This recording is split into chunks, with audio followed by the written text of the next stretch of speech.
আসসালামু আলাইকুম রহমতুল্লাহি ওয়া বারাকাতুহু। রোজা আইছে পর থেকে কিন্তু আমরা সবসময় ইফতারির মধ্যে বুট বুরিন্দা পেঁয়াজু এগুলাই খাই। তো এগুলা খাইতে খাইতে এখন আর ভালো লাগতেছে না, তো ভাবলাম যে ঘরে যেহেতু মুরগি মাংস আছে, তো আজকে অন্যরকম একটা ইফতারির জন্য অন্যরকম একটা কিছু করি। তো এই জন্য আজকে বানানো হইতেছে চিকেন স্যুপ। তো চিকেন স্যুপ বানানোর জন্য যা যা লাগে আমি কিন্তু এই জায়গায় সব কিছু নিয়ে বসে পড়ছি। এই জায়গায় সব কিছু নিয়ে নিয়েছি যা যা লাগে। তো এখন আমি চিকেন স্যুপ রান্না করার লেগে চুলাটা ধরাই নিলাম।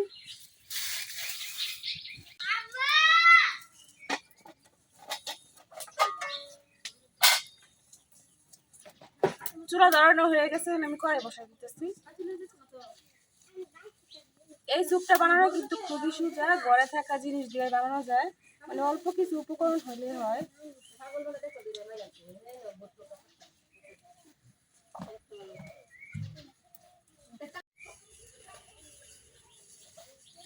এখন কড়াই আমি অল্প একটু তেল দিয়ে দিতেছি।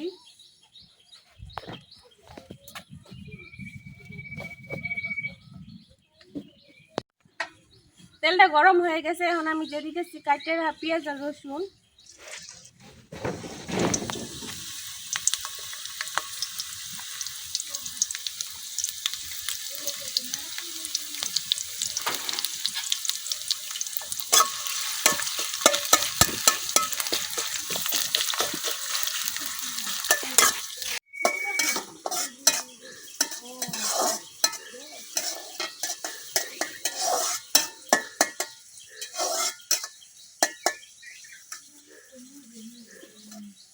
পেঁয়াজ রসুনটা আমি হালকা করে ভাজা নিলাম।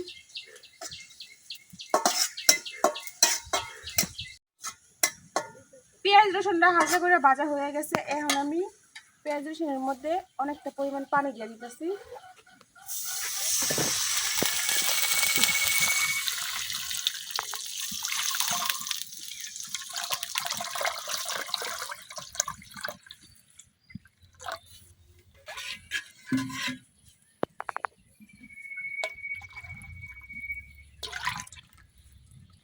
এতটুকু পানিতে আমার হয়ে যাইব। এখন দিয়ে দিতেছি পরিমাণ মতো লবণ,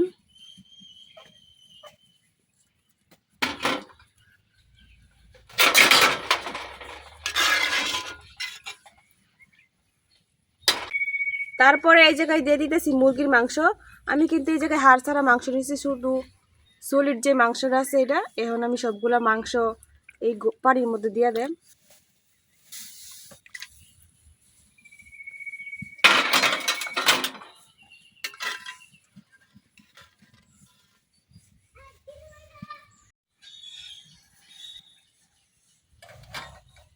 এখন ডাইকে মুরগির মাংসটা কিছুক্ষণ সিদ্ধ করে নেন।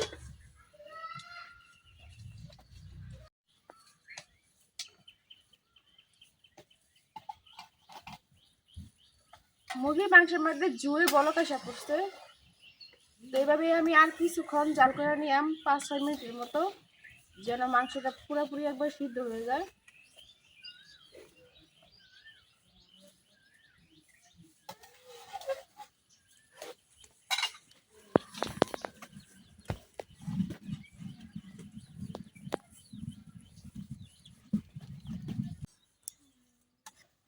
প্রায় অনেকক্ষণ মাংসগুলো আমি খুব ভালোভাবে সিদ্ধ করে নিছি। এখন এই পানি থেকে মাংসগুলো উঠাই নিলাম আমি।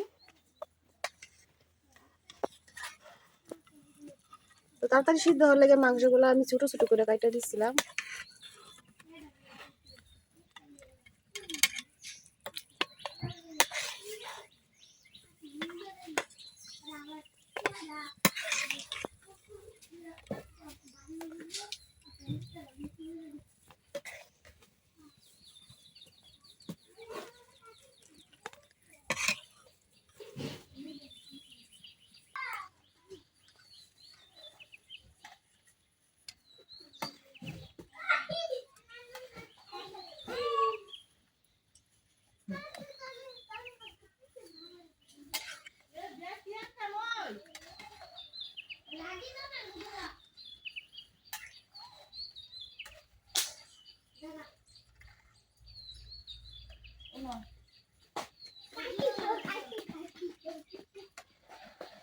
সবগুলা মাংস আমি উঠাই নিছি। এখন মাংসগুলো ঠান্ডা হওয়ার জন্য রাখা দিই এক সাইডে।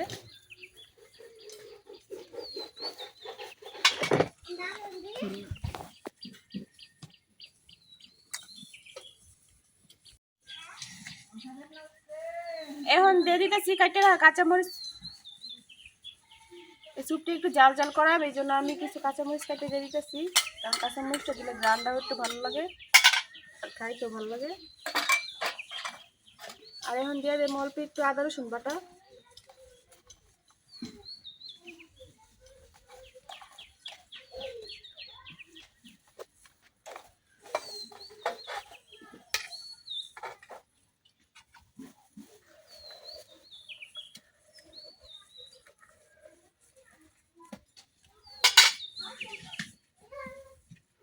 এখন এইভাবে কিছুক্ষণ জাল করে নেন। মাংসগুলা কিন্তু হালকা ঠান্ডা হয়ে গেছে, এখন আমি আঙ্গুল দিয়ে ঝুরি ঝুরি করে নেন। এভাবে কিন্তু ঝুরি ঝুরি করে নিতে হইব।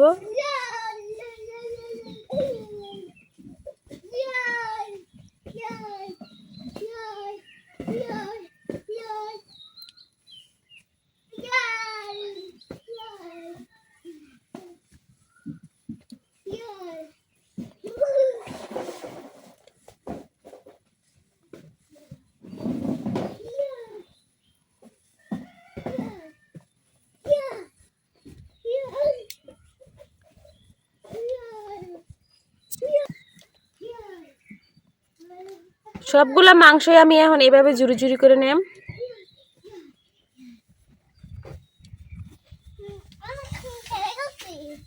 খেলা করো।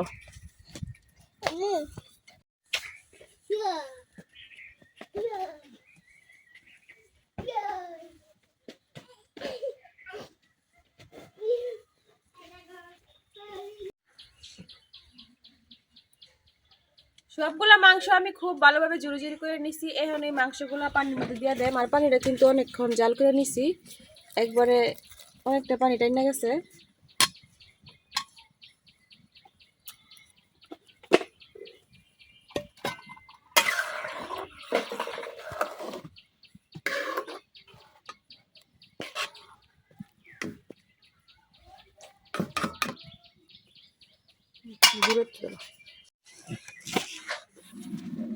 সুপের মধ্যে দেওয়ার জন্য এই জায়গায় আমি 2টা হাঁসের ডিম নিয়ে আনিছি, আপনারা চাইলে মুরগির ডিমও নিতে পারেন। এখন আমি এই ডিমগুলো ফাটাইয়া বাটির মধ্যে নিয়ে আনেন।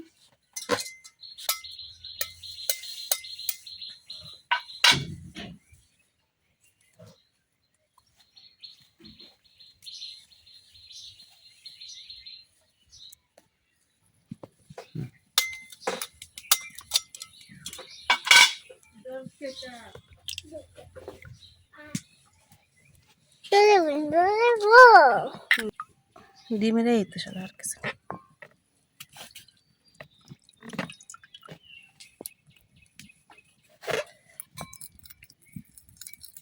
এখন 2টা ডিম আমি খুব ভালোভাবে ফেটাই নেম।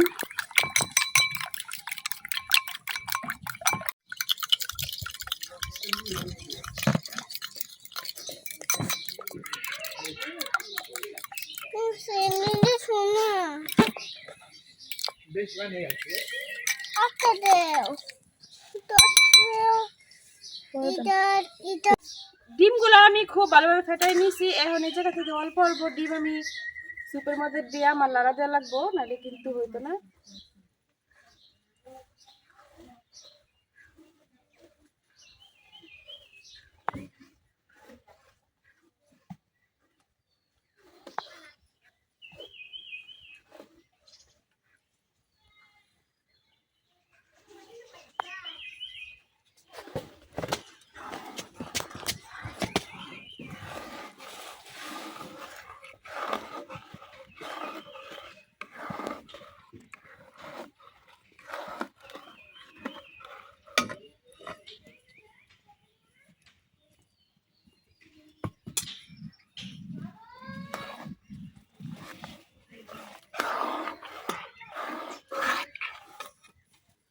সব সাইডেই কিন্তু খুব ভালোভাবে ডিমটা মিশে গেছে।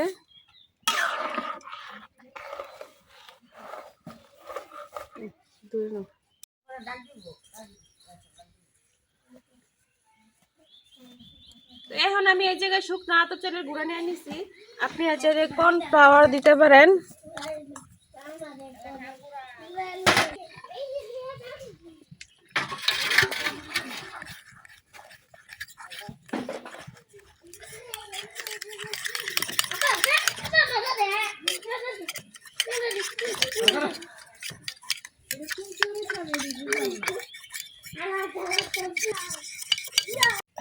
চালের গুঁড়াটা আমি খুব ভালোভাবে পানিটা গুলাই নিচ্ছি। এখন আমি এটা স্যুপের মধ্যে দিয়ে দেব।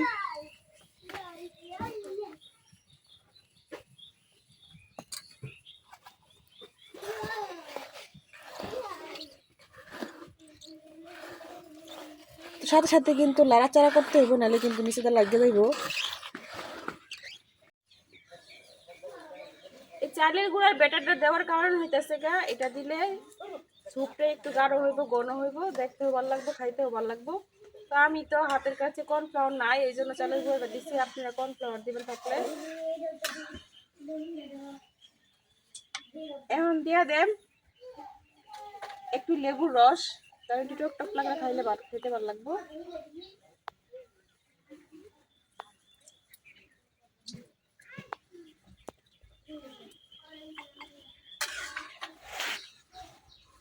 এখন দিয়ে দেন অল্প একটু বিলাতি ধনিয়া পাতা গ্রানের জন্য।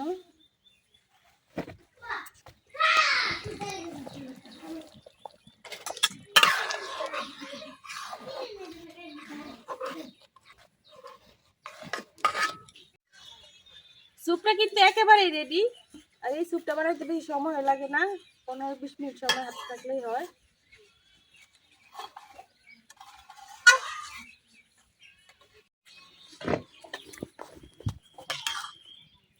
তো ইফতারির সময় যদি এরকম একটা স্যুপ থাকে তাহলে কিন্তু আর কিছুই লাগে না, একবারে গরম গরম খাইলে কিন্তু অনেক ভালো লাগবে। তো আমি তো ইফতারির জন্য আজকে স্যুপ বানাই নিয়েছি। তো আপনারা কে কোন জায়গা থেকে কিভাবে ইফতারি করবেন, কী দিয়ে ইফতারি করবেন অবশ্যই কমেন্টে জানাইবেন। আর আমার খুবই সহজভাবে ঘরোয়া জিনিস দিয়া স্যুপ বানাইছি, রেসিপিটা কেমন হয়েছে তাও জানাইবেন। দেখেন স্যুপটা কত সুন্দর হয়েছে দেখতে, একেবারেই কিন্তু পারফেক্ট ভাবে হয়েছে। এভাবে স্যুপ বানায় খাইতে পারেন। আমি তো আজকে ইফতারের জন্য একেবারে ঘরোয়া পদ্ধতিতে স্বাস্থ্যসম্মত স্যুপ বানায় নিলাম। তো আপনারা কোন জায়গা থেকে কি দিয়ে ইফতারি করবেন অবশ্যই কমেন্টে জানাইবেন। আর আমার রান্নাটা কেমন হয়েছে তাও জানাইবেন। আজকের ভিডিও পর্যন্ত, সবাই ভালো থাকবেন, সুস্থ থাকবেন, আল্লাহ হাফেজ।